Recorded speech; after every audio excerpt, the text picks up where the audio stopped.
at the ocean of the companions, struggles and sacrifices. This deen that you and I have the luxury of now today, this didn't come for free. Someone paid the price for it somewhere along the road. This is deen. Allah says in the Quran, remember the Prophet said, you will never taste the sweetness of Iman. Why are we struggling with our deen and with our faith? Because of our levels of sacrifices. They've become really, like it's become a joke. We do so little for deen. And yet we speak about it like Allahu Akbar, move out of the way, bro. We give Allah, forgive me my brothers, every time I say this expression people tend to get offended. I don't understand. We give Allah, in reality, let's be realistic, we give Allah trash. I give Allah rubbish. Rubbish. And in return, I want from Allah, not just Jannah, what do I want? Say it with me, bro. Yeah, brother, I want Firdaus al-A'la. We give Allah trash. We give Allah, sorry. We give Allah scraps. Hasha lillah. Scraps. And I can see some of you are a bit edgy. Relax. Wallah, I'm going to explain its mum to you. We give Allah scraps, and in return, what do I want from Allah? Allah says, لَن تَنَالُوا الْبِرَّ حَتَّى تُنْفِقُوا مِمَّا تُحِبُّونَ. Allah says, you will never, remember, etch this in stone, you will never attain the level of birr. It's a level of iman. It's a level of faith. You will never, Allah says, you will never attain this level of birr hatta, up and until you give up that which you love the most. Allah wants to be more beloved to you than anything else in your life. But how does Allah see this? He tests you. He puts you in a situation where you now need to make choices. You now need to sacrifice. Suhayb al-Rumi, ever heard the name? Suhayb al-Rumi, radiyallahu ta'ala anhu. Suhayb al-Rumi was originally from Rome. He came to Mecca before the Prophet ﷺ became a prophet. When he came to Mecca, please live this story with me as best as you can. Live it with me, and don't just think about him, but think about your own life. Think about your own relationship with Allah subhanahu wa ta'ala. This deen was built and established on sacrifice. And if there is no sacrifice, then there is no deen at all. Suhayb al-Rumi came as a slave, and he worked his way up until he eventually freed himself. He worked until he bought himself out, became a free man. Suhayb al-Rumi became Muslim in secret, because in Mecca things were very tough. So he became Muslim in secret. So when the order came from Allah that now migration has been made compulsory, that the Muslims had to flee, had to leave Mecca and go to Medina, the Muslims are leaving now. Those that were openly Muslim had no choice.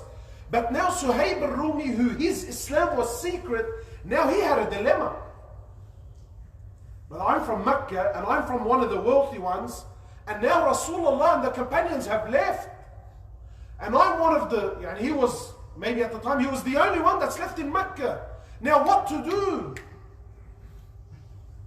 What to do? Choices and sacrifices. You know what the most unfortunate thing is when we read or we hear about the stories of those that did migration, we think migration ended there.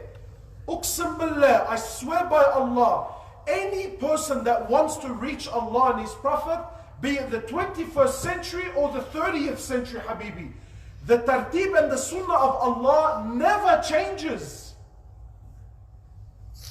If you want Allah, you have to sacrifice, and there will come a point in time guess what? You have to migrate. You may not have to migrate from one country to another, but you may have to leave one town for another. Sacrifices. So now Suhayb al-Rumi, bro, what am I going to do?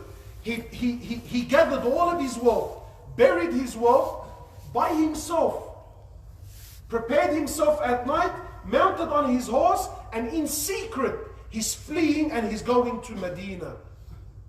What an amazing story. As he's leaving, he's on the outskirts of Mecca. He's ambushed by a battalion, maybe about 25 Meccans, non-believers, and they surround him. These are the stories of your fathers. These are the people that you will meet, inshallah. You will meet these people on the day of resurrection. You know their stories. Wallahi, I just panic and I fear. What stories do we have for them, man?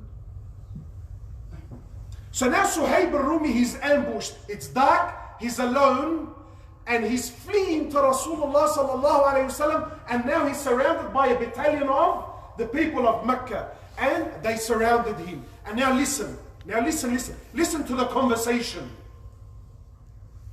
They said to him, "Oh Suhayb, where are you going?"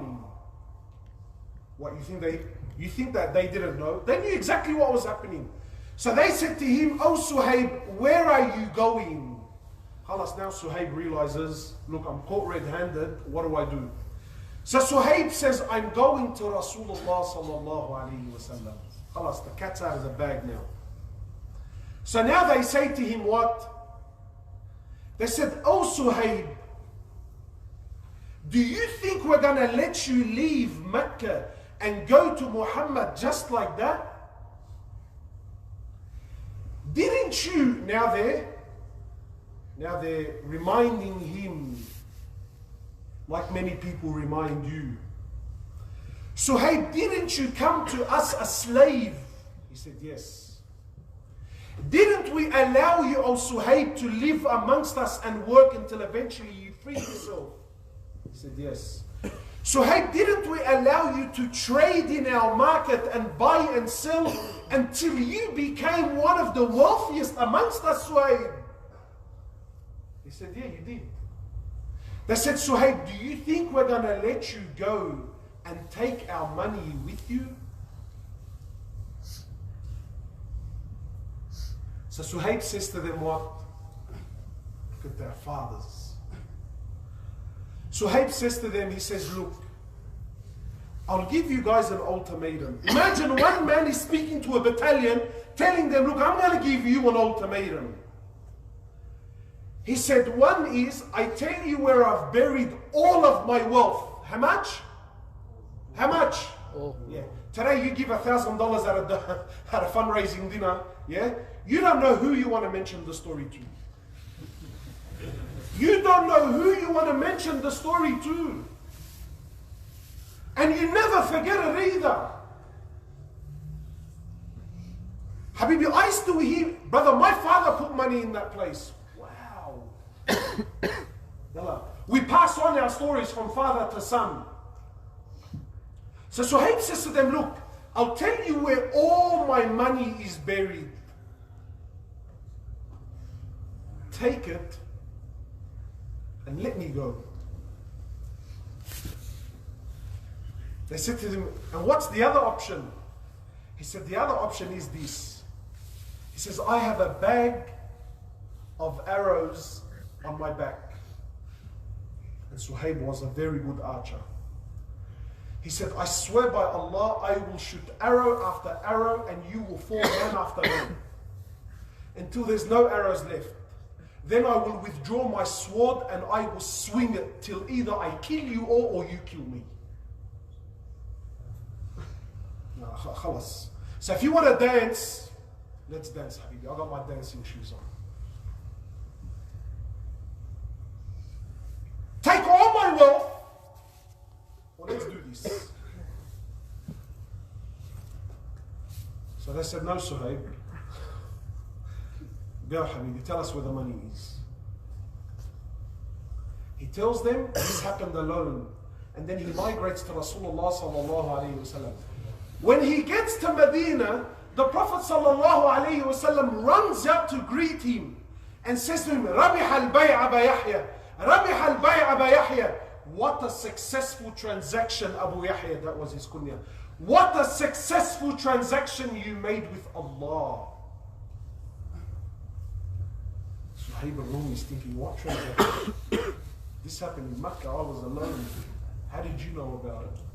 Who revealed it to you? Allah was so pleased that Allah Jalla Jalaluhu reveals this to Muhammad sallallahu alayhi wasallam to teach this ummah that this deen doesn't come for free. Sacrifices need to be made to taste the sweetness of Iman. You will never reach Allah sitting on a couch, wrapping one leg over another with a argili shisha in your hand, watching a YouTube video. Habib, this is not deen, this is a mockery of deen.